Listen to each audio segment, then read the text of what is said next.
네, 부동산 온에어 생방송으로 보고 계십니다. 지금 시각이 4시 28분 45초 됐어요. 궁금하신 내용 아래 번호 함께 하시면 저희가 친절하게 정확하게 상담 도와드리도록 하겠습니다.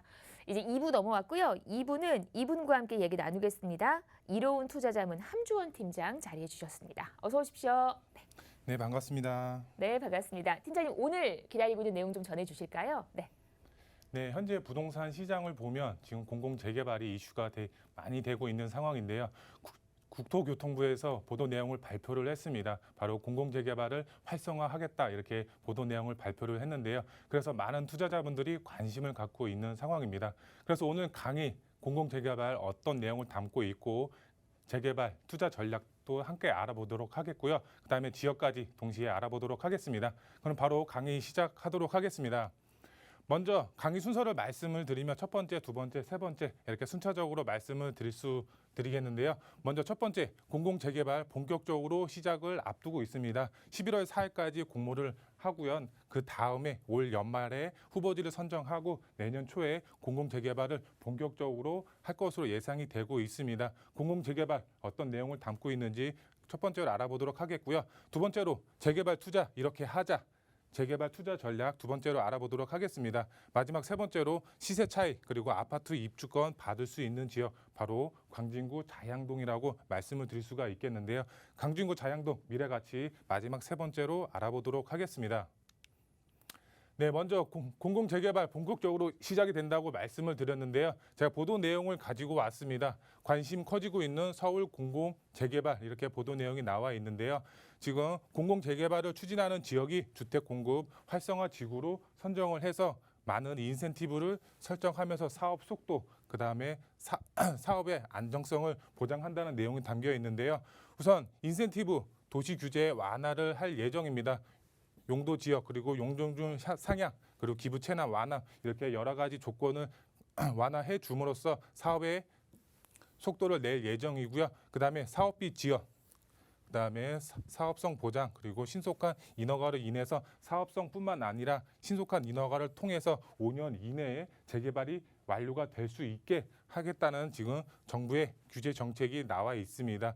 국토교통부에서 이렇게 발표를 한 만큼 사업 속도 굉장히 빠를 것으로 기대가 되고 있습니다. 국토교통부 서울시 21일부터 공공재개발 후보지 공모하겠다 이렇게 지금 보도 내용이 나와 있는데요. 주민 동의는 10%를 받은 후에 낙후도 등을 종합 평가를 해서 연내 후보지를 선정하겠다 이렇게 나와 있습니다. 올 연말에 지금 후보지를 선정한다고 보시면 좋을 것 같습니다. 지금 내용을 보시면 9월 21일부터 11월 4일까지 지금 45일 동안 공모를 하고 올 연말에 후보지를 선정한다고 보시면 좋을 것 같습니다. 기존 일반 민간 재개발 동의율 75%를 받아야지 재개발을 추진을 할 수가 있었습니다. 하지만 공공재개발의 경우는 전체 면적의 50%만 받아도 재개발을 추진을 할 수가 있기 때문에 일반 민간 재개발보다 사업 속도가 굉장히 빠르다고 보시면 좋을 것 같고요.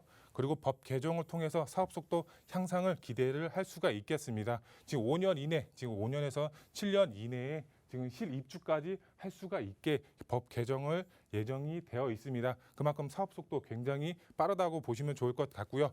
공공재개발 가능 지역 투자 수요 당연히 증가할 수밖에 없습니다. 실입주를 5년 안에 끝낼 수가 있기 때문에 많은 투자자분들이 지금 몰릴 것으로 예상이 되고 있습니다.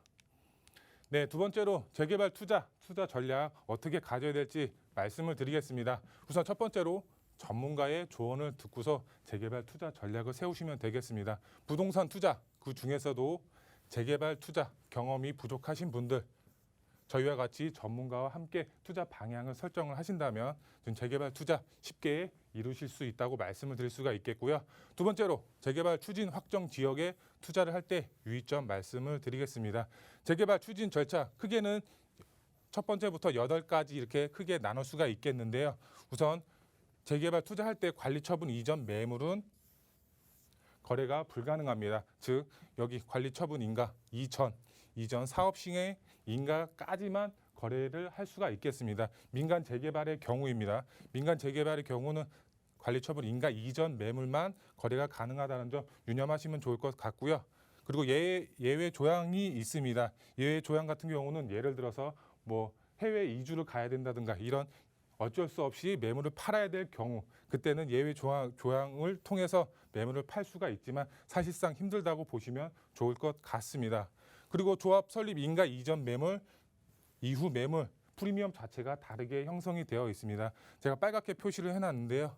지금 조합 설립 인가 이전 피와 그다음에 이후 프리미엄 자체가 틀릴 수밖에 없습니다. 왜? 조합 설립 인가가 나기가 굉장히 힘듭니다. 조합 설립 인가 10년 이상 끌고 가는 경우도 있기 때문에 이전의 프리미엄과 이후의 프리미엄 자체가 틀릴 수밖에 없습니다. 그래서 투자를 계획하시는 분들 조합 설립 인가 날 수 있는 바로 직전의 단계에 투자를 하신다면 적은 프리미엄으로 지금 높은 시세 차익 보실 수가 있다고 말씀을 드릴 수가 있겠고요. 그리고 마지막으로 재개발 투자의 꽃은 바로 재개발 예정지에 투자를 하는 것입니다. 왜? 재개발 예정지 바로 소액 투자를 할 수가 있는 장점이 있습니다. 아무리 초기라고 해도 프리미엄 자체가 붙어 있기 때문에 소액으로 투자하기가 상당히 힘듭니다. 그렇기 때문에 재개발이 정말 될 수가 있는 지역에 소액 투자로 접근을 하시고 그리고 높은 프리미엄 형성이 가능합니다. 그리고 나중에 정말 개발이 완료가 되었을 때는 아파트 입주권 받을 수가 있다고 말씀을 드릴 수가 있겠고요.